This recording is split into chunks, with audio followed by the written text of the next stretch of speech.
শেখ হাসিনা বলছে এবার গরিব মানুষের ঘর হবে, জায়গা যাদের 10% নিচে আছে সেই মানুষের ঘর হবে।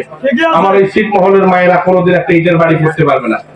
একটা পরিবার 5 জন খাওয়াইয়া একজন মাত্র মানুষ কাজ করে, দিন মজুর করে হয়তো 200-500 টাকা নিয়ে আসে, ওটা চাল ডাল দিয়ে ওদের কোন রকম পেটে ভাতে বাঁচতে থাকে। ওই ইটের বাড়ি বানাবি কোনটা হাতে?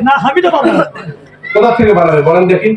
শেখ হাসিনা যে ঘোষণা দিয়েছে এটা বাস্তবায়ন করছে কিনা বলেন?